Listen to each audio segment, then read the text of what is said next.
Among the different things that neurologists do is we care for folks who have Alzheimer's, we care for folks who have Parkinson's, we care for folks who have strokes, among the other delightful diseases that we do.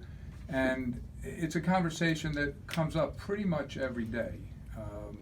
But the awkwardness of the conversation and the context of the office visit really is very, very limiting.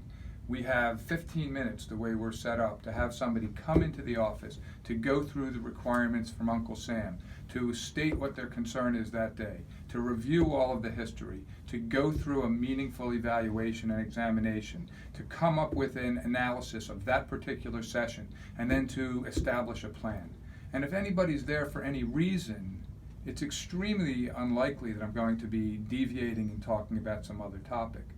The book, the conversation, the things that I'd like to do is introduce people to be starting these conversations outside of the doctor's office. We don't need to do a lot of end-of-life planning and DNRs, which are do not resuscitate orders. What we need to do is have people equipped with words and emotions so that when the conversation needs to occur, it can occur in a reasonable fashion. And going back to something Kelly had said earlier, is we need to have families able to come together so that people understand and have talked about this, so that the family can be joined with the individual who may be at the end of their life and go from there.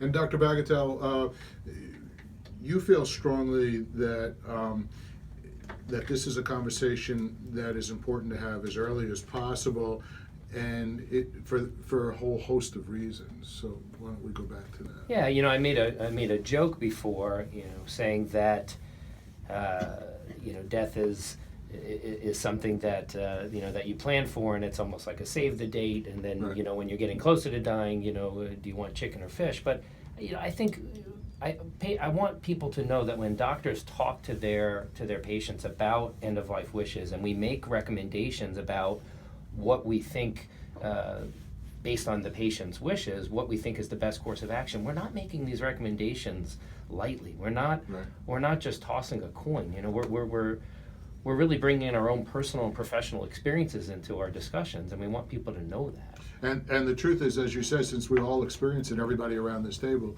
has experienced somebody close